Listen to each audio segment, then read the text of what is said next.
My decision would be to present the data transparently by clearly showing the disparities in emergency response times across different neighborhoods while also providing context about the department's overall improvements.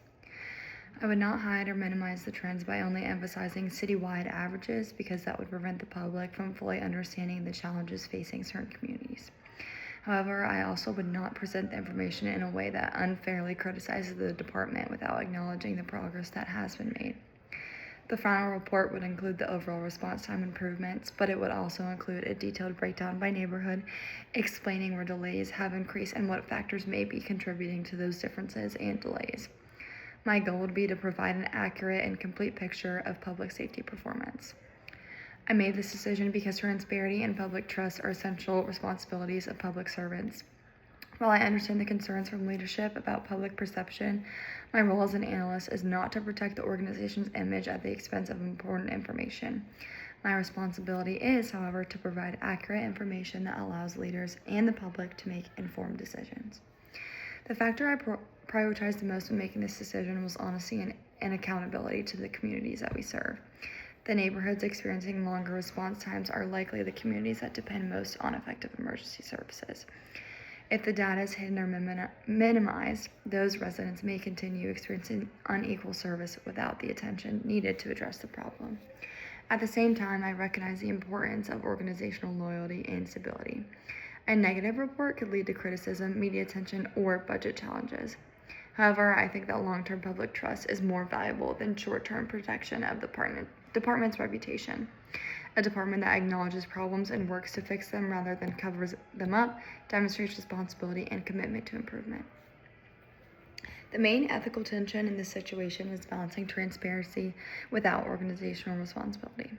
On one side, there's pressure to present the department in a positive way and avoid causing unnecessary concern.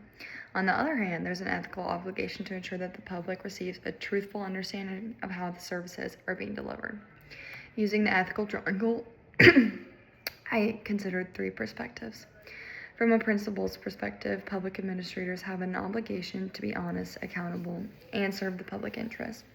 Even though the report would technically remain accurate if the disparities were minimized, intentionally making important information less visible could violate the responsibility to provide meaningful transparency. From a consequences perspective, I considered the outcomes of both choices.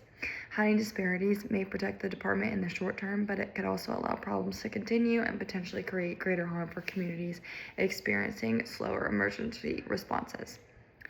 Being transparent may create immediate challenges, but it could also lead to a better resource allocation and improvements over time. And finally, from a virtue perspective, I considered what kind of public servant I want to be. Values like integrity, courage, fairness, and accountability should guide decisions, especially when there's pressure to prioritize reputation over the public good. This case also shows the difference between individual judgment and organizational pressure. Following leadership's requests may feel easier, but public servants are not employees of an organization. They are also stewards of the public trust. Several groups are affected by this decision. The residents of the neighborhoods experiencing longer response times are directly impacted. They have the greatest interest in knowing about these disparities because emergency response delays can affect safety and outcomes. Secondly, city leadership and elected officials are affected because they rely on this information when making decisions. Emergency service employees are also impacted because the report may influence the public perception of their work and could affect their future resources. Finally, the broader public is affected because they deserve accurate information about how effectively government services are being provided.